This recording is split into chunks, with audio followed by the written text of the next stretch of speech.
الجميع ويصلح شأن الجميع في الدين والدنيا والآخرة وعلى كل نية صالحة إلى حضرة النبي محمد صلى الله عليه وسلم. الفاتحة. أعوذ بالله من الشيطان الرجيم. بسم الله الرحمن الرحيم. الحمد لله رب العالمين الرحمن الرحيم مالك يوم الدين. إياك نعبد وإياك نستعين اهدنا الصراط المستقيم صراط الذين أنعمت عليهم غير المغضوب عليهم ولا الضالين. بسم الله الرحمن الرحيم. الحمد لله رب العالمين والصلاة والسلام على أشرف الأنبياء والمرسلين سيدنا ومولانا محمد وعلى آله وصحبه أجمعين. قال المؤلف رحمه الله تعالى وأدام نفعا بعلومه في دارين آمين. قال الله تعالى في كتابه العزيز قالوا سبحانك لا علم لنا إلا ما علمتنا إنك أنت العليم الحكيم. اللهم افتح علينا حكمتك وانشر علينا رحمتك يا ذا الجلال والإكرام. بسم الله وسبحان الله والحمد لله ولا إله إلا الله والله أكبر ولا حول ولا قوة إلا بالله العلي العظيم. عدد كل حرف كتب أو يكتب أبد الآبدين ودهر الداهرين.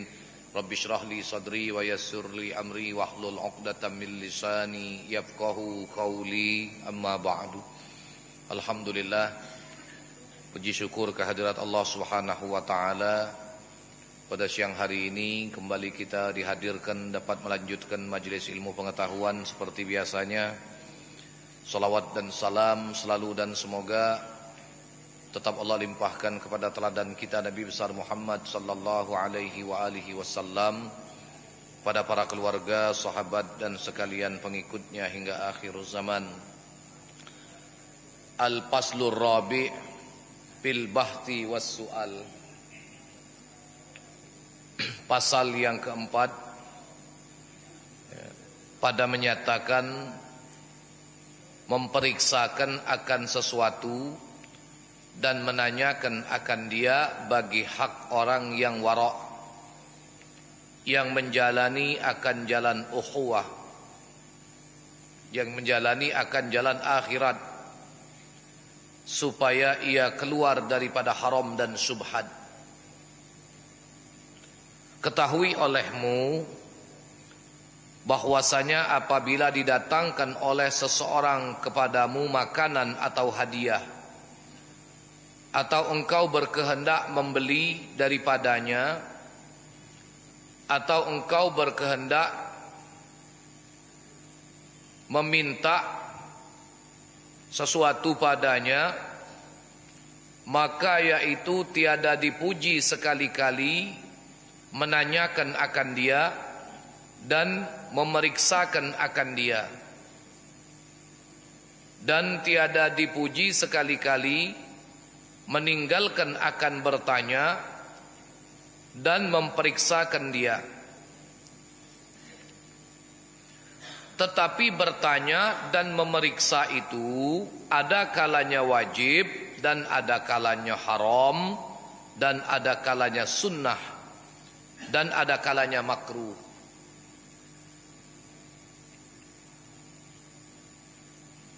Dan hasil jika kita syak akan sesuatu, maksudnya ragu akan sesuatu,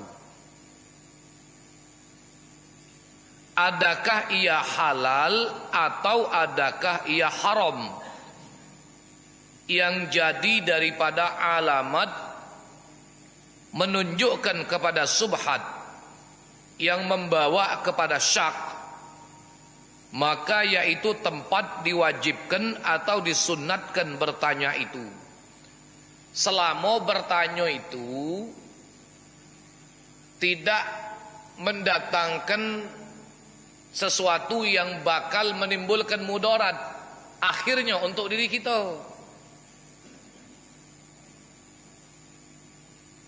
Kita sudah tahu Pak, wong ini mata pencariannya haram, zalim, nipu wong, budi wong.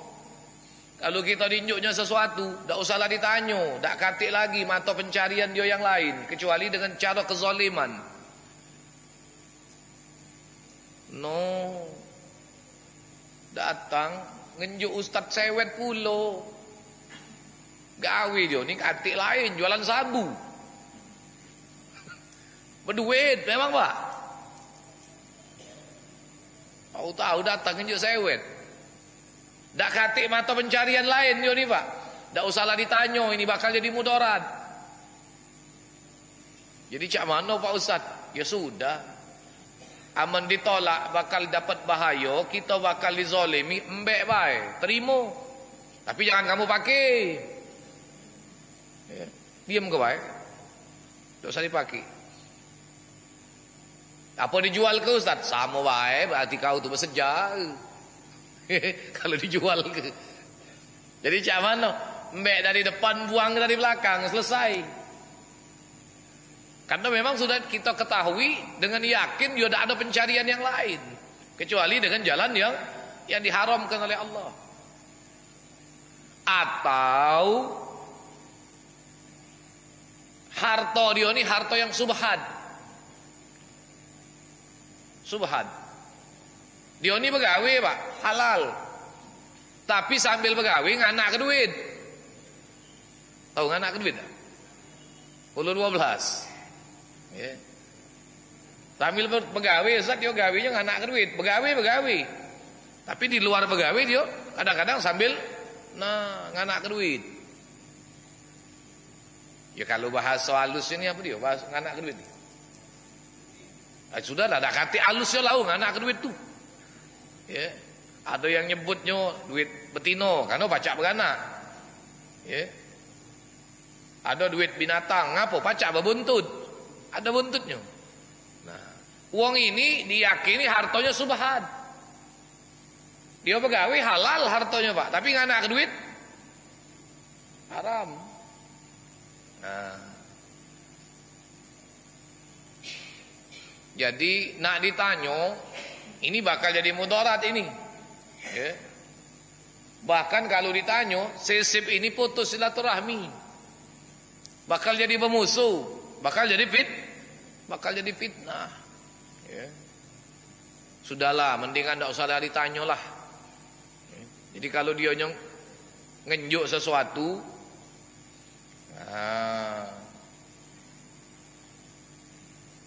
cak mana Pak Ustaz? Terima. Anak ngomong tadi, masuk dari depan, keluar dari belakang.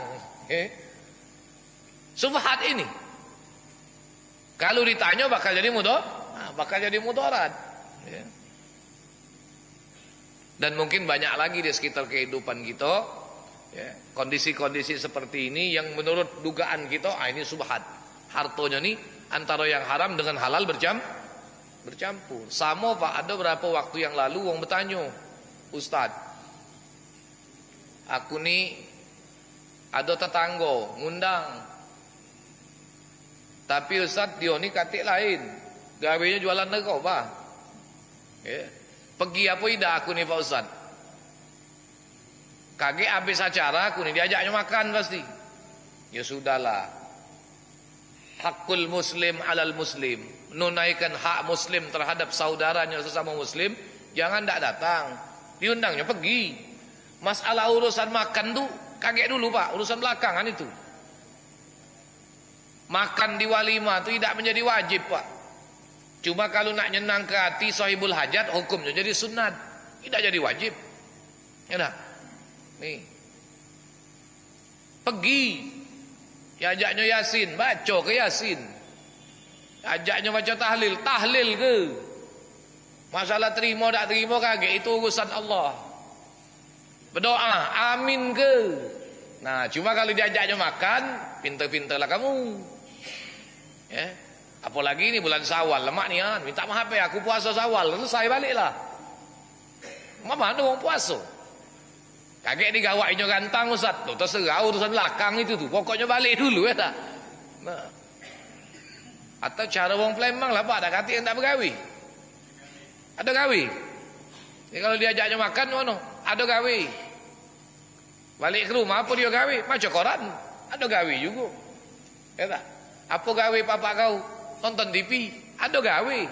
Jadi nak kata dah betua lah kamu hidup di Palembang, kata enggak bergawe. Bergawe kalau. Jadi kalau sampai ada kekhawatiran bakal datang mudarat yang memang kita yakini ini mendatangkan syak atau jelas memang haram, ya sudah, tidak perlu lagi ditanya. Ya.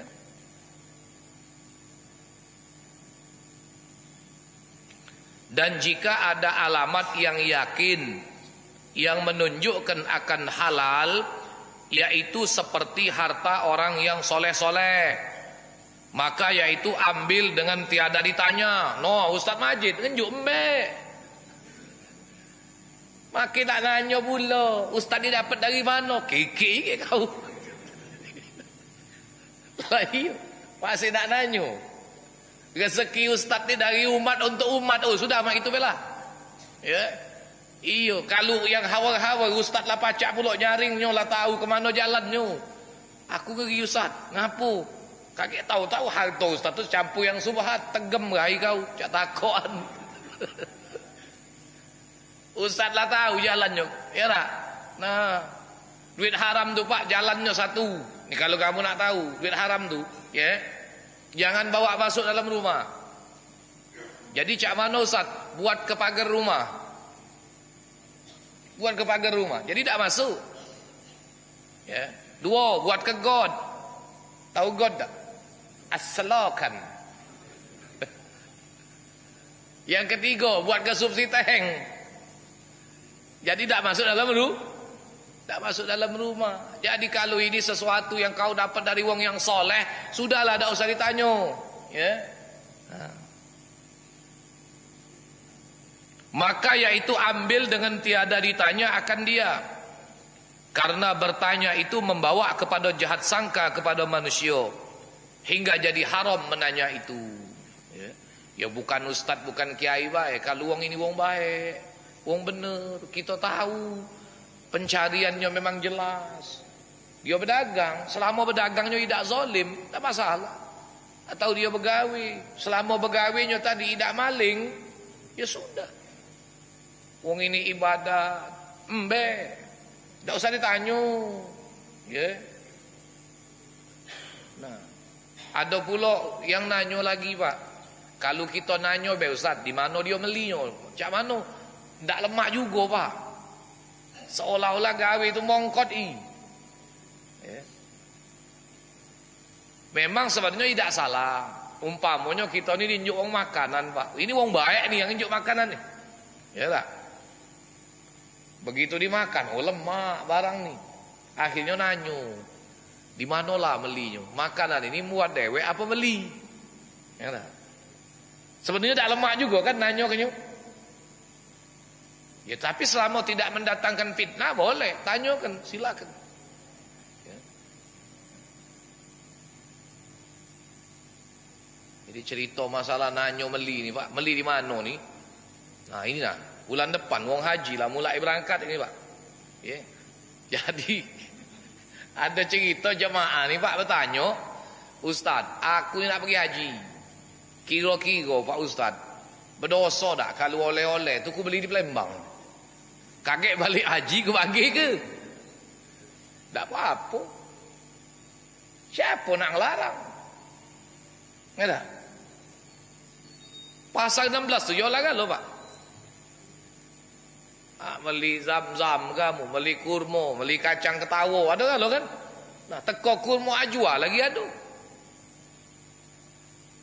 Aku nih Pak Ustaz, pergi haji nak ibadat, bukan nak belanja.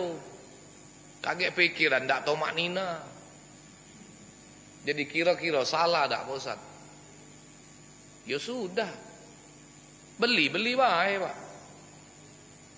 Kaget kalau balik dibagi ke, jangan disebut oleh-oleh, sebut hadiah. Tidak berdosa apa Ustaz? Tidak berdosa. Siapa ngomong ke berdosa? Hadiah.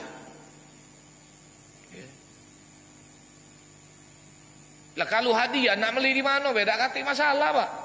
Namanya hadiah.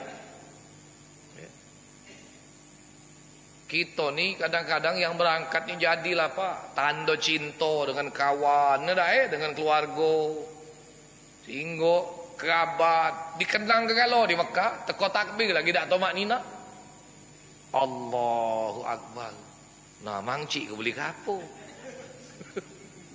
baru takbir lah terkenang, baru rokok lah teringat pula. Nah ponaan siko ini belum dikenang ke kalau.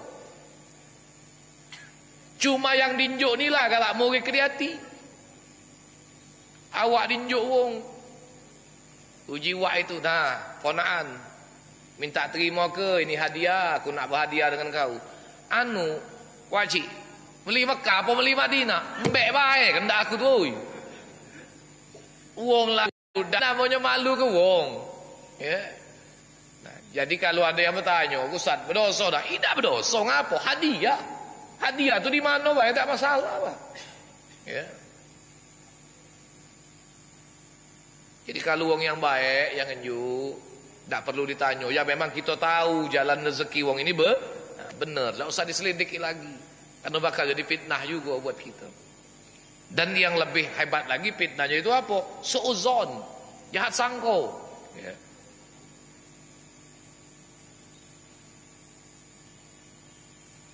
Dan jika yakin akan haramnya itu sesuatu seperti harta orang yang zalim, maka wajib menjauhi akan dia dengan tiada berkehendak kepada bertanya.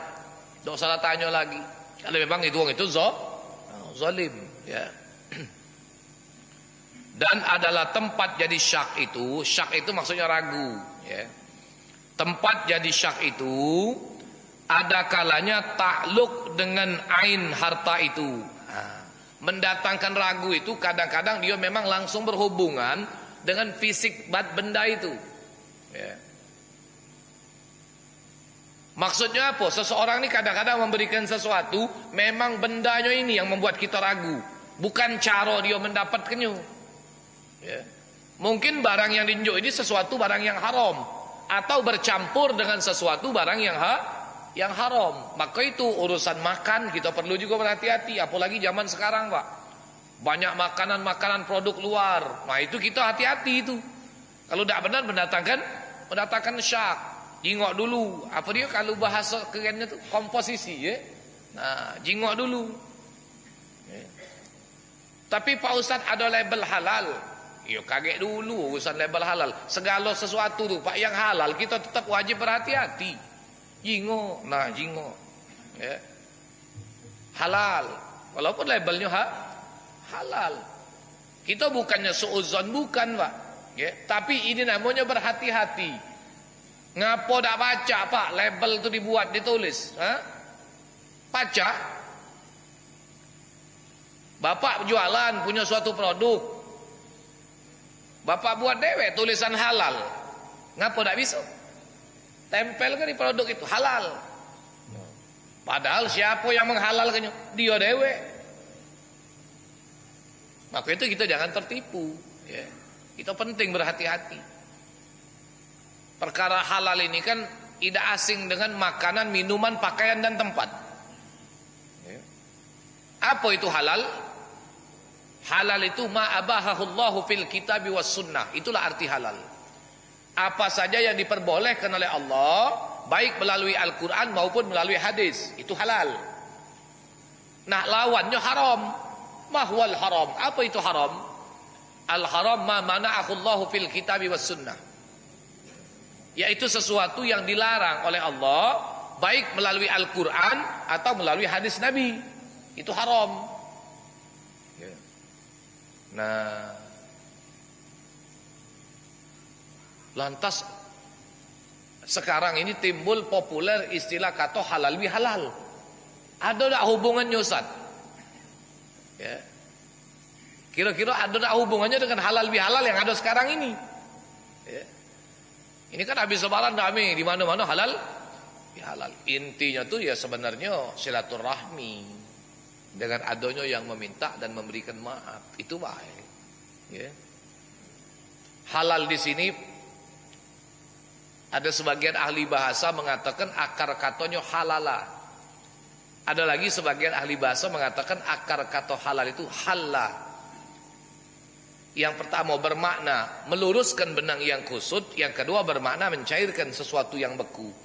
Jadi barangkali tujuan maksud halal bihalal ini meluruskan dan menyambung kembali silaturahmi dan mencairkan kebekuan hati dengan adanya yang meminta dan memberikan maaf. Inilah barangkali maksud dan tujuan daripada halal ya halal. Cuma kalau intinya kan silaturahmi. Ya. Ada yang minta maaf, ada yang memberi maaf.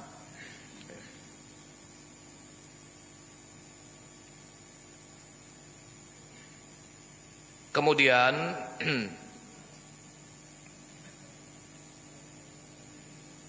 adapun yang takluk. Nah, jadi kalau ditanya takluk itu apa? Yang berhubungan maksudnya ya. Adapun yang berhubungan dengan orang yang mempunyai harta itu, maka yaitu 3 hal. Kalau tadi bergantung dengan hartonya, fisik benda yang diberikan, ya. Sebab hadirin sekalian, ada kalanya benda yang diberikan itu zatnya halal, tapi cara mendapatkannya dengan jalan yang haram, atau dia dicampur dengan sesuatu yang haram, ya. Bendanya kadang-kadang halal, Pak, tapi cara mendapatkannya,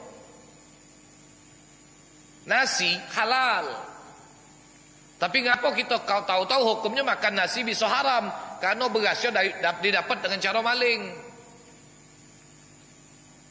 Maka hukumnya menjadi haram. Atau ditinjau dari sifat bendanya itu tadi, dari fisik bendanya itu, kalau dia dimakan barang ini halal, tapi dia mendatangkan mudarat. Ya. Telok buaya, telok ulo. Ada yang nanya, Ustaz, apa hukum makan telok? Dalam kitab Hayatul Hayawanul Kubra dijelaskan seluruh telok halal dimakan, Pak, kecuali telok yang mendatangkan mudarat. Nah, kalau telok ulo datangkan mudarat berarti haram. Telok buaya ya mendatangkan mudarat berarti haram, ya. Atau sesuatu yang haram ini karena sesuatu itu dihormati. Apa? Bangkai anak Adam dihormati, walaupun dia wong kafir sekalipun, ya. Karena Allah menyatakan walaqad karramna bani Adam, sungguh telah kami muliakan anak Adam, manusianya, ya. Jadi adapun yang takluk dengan orang yang mempunyai harta itu, maka yaitu 3 hal. Ada kalanya ia majhul. Nah, sekarang kalau kita tinjau bagaimana kondisi wong yang punya harta itu. Ada kalanya orang ini yang majhul. Majhul ini yang memang tidak dikenal, tidak diketahui apakah dia ini orang yang soleh atau orang yang zalim. Itu namanya majhul. Ada kalanya maskuk, arti maskuk itu diragukan. Dan ada kalanya maklum, artinya keadaan orang yang punya harta itu memang diketahui kondisinya. Dengan alamat yang ghalib pada zon, dengan alamat dengan tanda yang kuat menurut dugaan, ya. Bermula hal yang pertama, bahwa ada orang itu majhul halnya. Nah, apa itu majhul?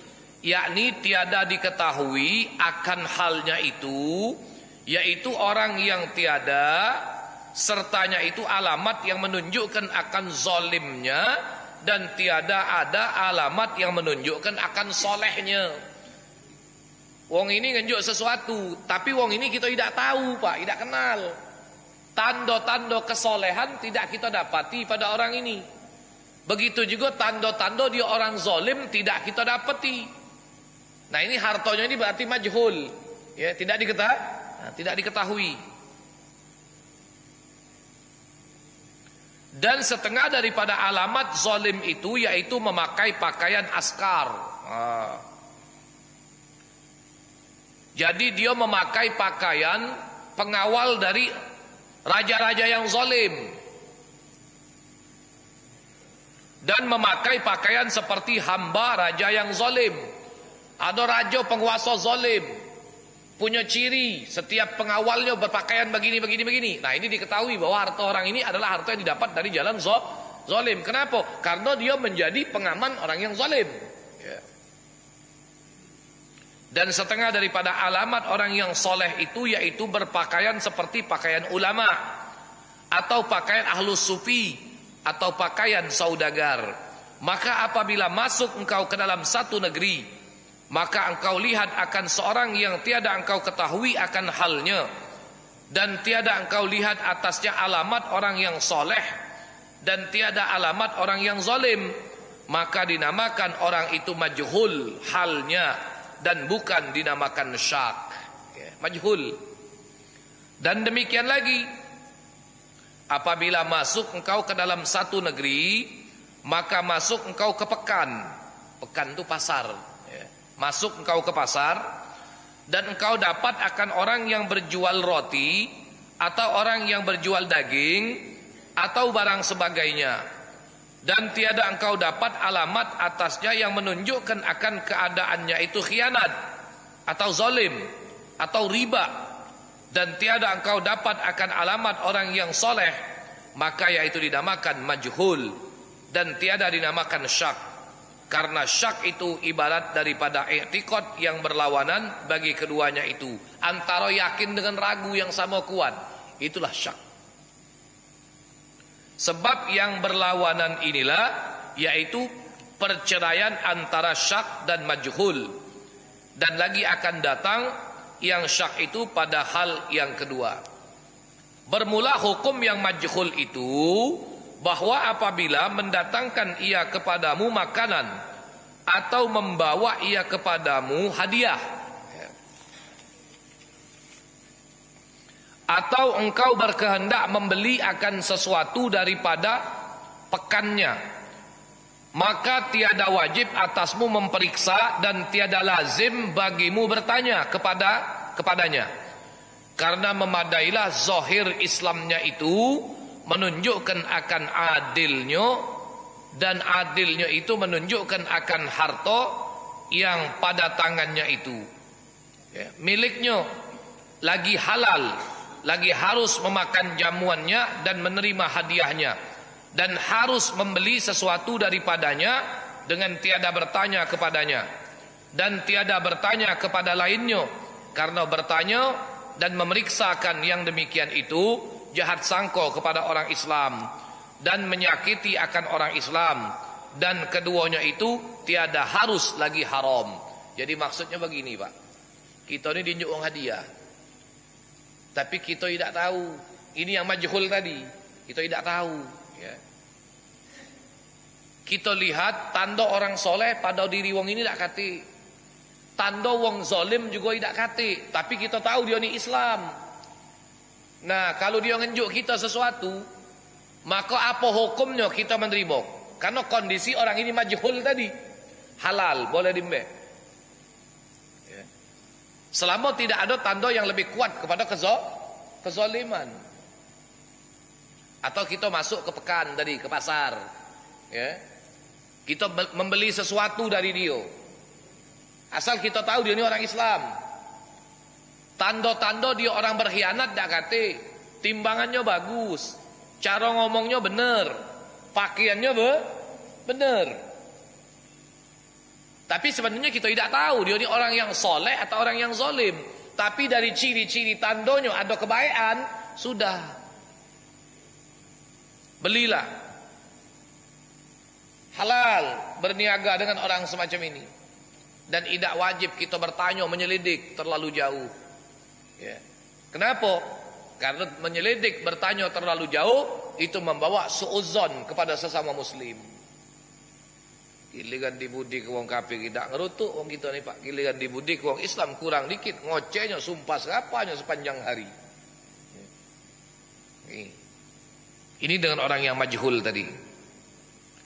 Dan adalah Nabi sallallahu alaihi wasallam dan beberapa sahabatnya radhiyallahu anhum mengambil hadiah dan memakan jamuan daripada orang yang majhul itu dengan tiada bertanya daripada mereka itu. Jadi Nabi pernah menerima jamuan, Nabi pernah menerima hadiah dari orang yang memang tidak dikenal. Tidak tahu secara nyata, secara yakin apakah dia ini orang yang zalim atau orang yang atau orang yang soleh, ya.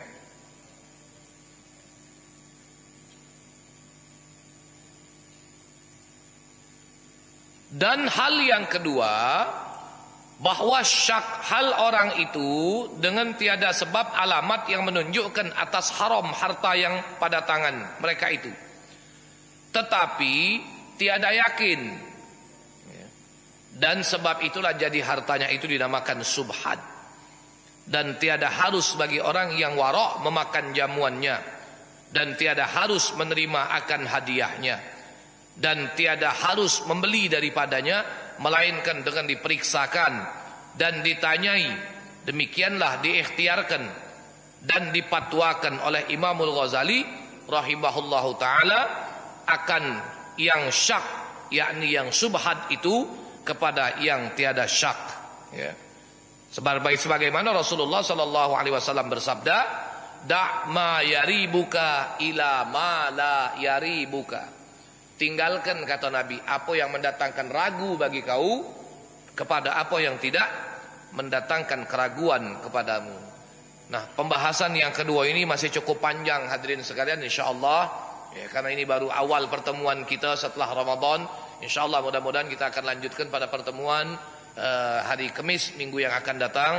Semoga kita dilimpahi kesehatan oleh Allah Subhanahu wa taala. Lebih kurang mohon maaf pada Allah Subhanahu wa taala, mohon ampun. Wallahu Subhanahu wa taala a'lam bis-shawab. A'udzubillahi minasyaitonir rajim. Bismillahirrahmanirrahim. Alhamdulillahirabbil alamin. Allahumma shalli wa sallim ala sayidina Muhammad wa ala ali sayidina Muhammad. Allahumma aftah lana min abwabil ilmi wa yassir lana min abwabil ilmi wa zidna ilman wa fahman fil laili wan nahar. Allahumma aurisna ilma ma lam na'lam nashkur lillah. Allahumma inna stauda'naka ma qara'nahu wa ma sami'na fardudhu ilaina inda hajatina ilaihi. Rabbana atina fid dunya hasanah wa fil akhirati hasanah wa qina azabannar. Wa sallallahu ala nabiyil mukhtar walhamdulillahi rabbil alamin. Taqabbalallahu minkum. Assalamualaikum warahmatullahi wabarakatuh.